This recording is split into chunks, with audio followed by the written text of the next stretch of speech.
Hey, what's up, guys? Welcome to the channel. We got some great news the other day about UFC 272. The main event was going to be Alexander Volkanovski versus Max Holloway 3, and the co-main event was going to be Petr Yan versus Aljamain Sterling 2. I was super excited about this event. Two stacked title fights on UFC 272.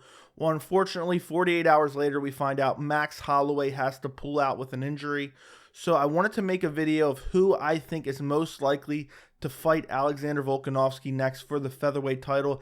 I'm going to go from least likely to most likely, and this list is not my personal preference. It's who I think the UFC is likely to go with. And then also at the end of the video, I'm going to give my personal preference, who I would like to see fight for the title. And then also I'm going to talk about a potential fight that a lot of people have been speculating about. They call it a super fight. I don't really consider it a super fight, but I don't think it's very likely to happen, but we'll also talk about that at the end of the video. So the first potential option for Alexander Volkanovski is for the UFC to reschedule his fight against Max Holloway. A lot of people were very interested in this trilogy. The first two fights were very close. The second fight in particular was razor close. And so a lot of people were kind of dying to see this Volkanovski-Holloway trilogy. So depending on the length of time that Holloway needs out, let's just say he needs an extra month or two, the UFC could say, you know what, we'll just move Volkanovski down, maybe April or May, we'll book the trilogy. I don't know if this is really likely to happen just because of some of the reporting that's been out there of them looking for a replacement opponent. But I don't think that's so far-fetched. I think it's a real possibility the UFC says, you know, we have to get this fight in. There's so much controversy. The featherweight division has just been talked about nonstop over the past 2 years since Max lost his title at 245 back in December of 2019. People have been talking about Max is the real champion. And even after two losses to Volkanovski, Max went out there and beat two legit top 10 guys. He absolutely destroyed Calvin Kattar. Then he had one of the best fights of 2021 against Yair Rodriguez, wins that fight. So there's no doubt that Max Holloway went out there and earned it. So the UFC might be, you know, kind of thinking about rescheduling the fight and just booking the trilogy. A lot of fans want it. I personally would just rather see Volkanovski stay on the card and we can book that trilogy down the line. Max is always going to be there regardless of what happens with the division. So I think this is least likely to happen just because the UFC wants to have those two title fights on UFC 272. So moving down the line, next up as far as the least likely options is Yair Rodriguez. Yair Rodriguez, I mean, from a stylistic standpoint, I would absolutely love Alexander Volkanovski versus Yair Rodriguez, but I just don't think the UFC is going to make that fight. Yair Rodriguez has had one fight since October of 2019. So one fight in a little over 2 years, and he lost that fight. It was a great performance against Max Holloway. He arguably won the first and fifth round, which is just absolutely insane to me. But at the same time, as impressed as I was with Yair's performance against Max Holloway, I think it's one of those things where going into the fight, most people thought that Max Holloway was going to beat Yair and beat him pretty handedly. So the fact that it was really competitive, a lot of people kind of give Yair a little bit more credit than probably he deserves just because they thought he was going to get dominated by Max. But honestly, from a stylistic standpoint, I would love this fight. I think it would still interest a lot of fans. But how can you give him a total shot with one fight in 2 years and it's a loss to Max Holloway? His last fight before that was against Jeremy Stephens. And even going in to the Max Holloway fight, I was talking about his resume is awful. His best win up until the, well, I guess he didn't win the Max Holloway fight, so that doesn't even matter. But his best win on his resume is Chan Sung Jung. And that's a fight that he lost up until, Chan Sung Jung got crazy in the last 10 seconds and got upward elbow, one of the craziest KOs I've ever seen. So it's not like Yair has this amazing resume. He's a former champion or anything like that, where you can really say, you know what, let's give him the benefit of the doubt. Let's give him the title fight. The performance against Max Holloway was very good, but I still think it's a possibility just because the limited options in the featherweight division right now as far as who would the fans be interested in. And at the end of the day, that's what matters for the UFC. If they actually deserve it or not, we've seen sometimes they don't care about that. We've seen plenty of guys get title shots off of losses. We've seen Yoel Romero get the Israel Adesanya shot off a loss to, who did he lose to? Paulo Costa. We've seen just recently, last year, I think it was, or it might have been 2020 at this point. Now I'm getting confused. We've seen Jose Aldo get the shot over Petr Yan after losing to Marlon Moraes by very controversial decision. So we've seen it happen before. So it's not unheard of for Yair to potentially get that shot. So next up is Giga Chikadze. Now, Giga Chikadze has a main event fight against Calvin Kattar next week, next Saturday. And if Giga Chikadze can win this fight, I believe that the UFC may just wait it out and see what happens. Because let's say Giga goes out there, gets a dominant performance, and then, he comes out relatively unscathed. Giga is the type of guy, he's been calling out Max Holloway for like the last 2 fights. He is the type of guy that would take wouldn't be really a super short notice. He would still have about 2 months to train, have a training camp for Volkanovski. Giga Chikadze is a guy who would take that fight. And I think stylistically that'd be a lot of fun. And I know Giga Chikadze doesn't have the best resume. People kind of call him a can crusher a little bit. But if you look at his resume after a hypothetical win over Calvin Kattar, he will have beat Cub Swanson, Edson Barboza, and Calvin Kattar in his last 3 fights. I think that's good enough. He's on a long win streak within the UFC, even though it's not against the best competition. And I think a lot of people don't give him enough credit for that Edson Barboza win. Edson Barboza is a legit elite featherweight. He did very well at lightweight for a long time, has a KO win over Beneil Dariush.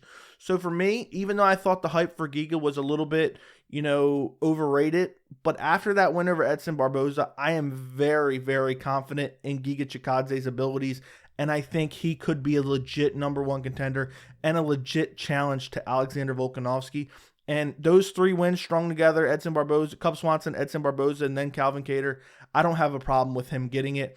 Now, the most likely option on this list, again, this is based on what I think the UFC is willing to do, not my personal preference. I'm going to get to my personal preferences in a minute, is Chan Sung Jung.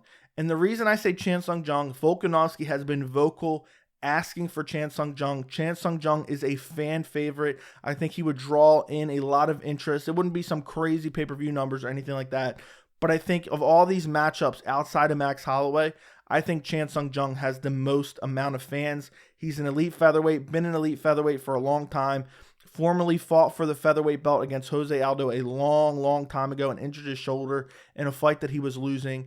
And he's still on a 1-fight win streak, against Dan Ige. It was a great performance. His last loss was to Brian Ortega not that long ago. It was October of 2020. So he's only on a 1-fight win streak, a loss to Brian Ortega, who Volkanovski just beat. But again, MMA math does not work. Korean Zombie has excellent skills. He's very well-rounded. He has a great submission game. He has great jiu-jitsu. He has great judo, great clinch, great hands. He uses a variety of attacks. And I think a prospective matchup against Volkanovski would be very interesting. I know a lot of people are looking at it. He lost to Yair. He lost to Brian Ortega. He's not going to be competitive with Volkanovski. Now, I'm not saying I would favor him to win, but I still think it would be a legitimate fight. It wouldn't be something that we could say, Volkanovski's just going to go out there and destroy him. I think it would be very competitive. I think it would be very interesting. And from what I've seen reported, that's what the UFC is looking to do. They're looking to book Alexander Volkanovski versus Chan Sung Jung. We'll see if it happens. I'll make a video kind of following up if it does get announced very, very soon. But let's get to my personal preference. And I've talked about this a little bit. I did a live stream yesterday. I talked about it on there. My personal preference is I think the UFC should wait and see what happens in the Giga Chikadze versus Calvin Kattar fight. Now, if Calvin Kattar wins, I think they give it to the Korean Zombie. I think he's the most deserving. But if Giga Chikadze wins, he's on a long win streak. He has 2 legit wins in his last 2 fights with a win over Calvin Kattar. If he can come out of that fight unscathed and look super impressive, I think it's time to give Giga Chikadze his title fight. Calvin Kattar, I think, is currently ranked number 5 within the division, so it'd be a top 5 win. If he does it impressively to the point where he comes out where he doesn't have any, damage that he needs to heal up or any cuts, I think it's a no-brainer. They should at least wait until, have Chan Sung Jung on the back burner, tell him, depending on the outcome of this fight, we may give you a title shot, we may not, just so he kind of knows a week ahead of time. But if Giga goes out there and wins impressively, I think it's no doubt they should book that fight. I am very interested in seeing Alexander Volkanovski versus Giga Chikadze. Giga Chikadze's hands just look absolutely incredible, and I'm curious to really see him test it. I know Calvin Kattar's not a guy that's going to go out there and press him up against the cage, clinch him, take him down. But I would be very interested in the prospective matchup against Volkanovski. Honestly, any of these fights, I'm very interested. Volkanovski's just so well-rounded everywhere, has such great skills, has such a high fight IQ. I mean, you really don't see any weaknesses in Alexander Volkanovski's game. And I would love to see, and I know it's weird, he's going to get tested in a title fight. But Giga Chikadze has kind of made those progressions, beating Edson Barboza, who I think is vastly underrated at featherweight, and then beating Calvin Kattar, a top 5 guy who we know how good he is. I think it's time to give him the title shot, and that's what I would be most interested in. Now let's briefly talk about a fight that a lot of people are asking for, and I'm actually shocked with the number of people who are asking for this fight, and that's Alexander Volkanovski versus Henry Cejudo. A lot of people are asking for this fight. I think it's very unlikely to happen, and let me explain to you why I think it's so unlikely to happen.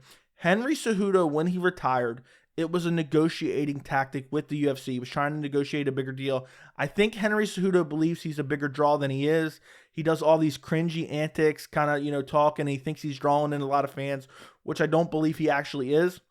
He retired as a negotiating tactic, and now he sees this as an opportunity to make more money. He said, I'll step in on short notice. I'm going to do you guys a favor, and I'm going to fight for the featherweight title. He's kind of toyed with it for a while now.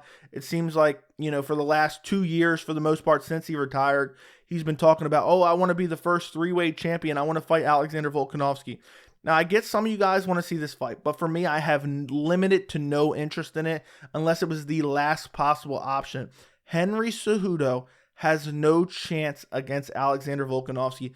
This guy is a flyweight who went up, had some great wins at bantamweight, but if we're being honest, he stole the belt off Demetrius Johnson. The decision was a little bit questionable. Then he went and defeated TJ Dillashaw, but this was a compromised TJ Dillashaw who was cutting weight down to 125.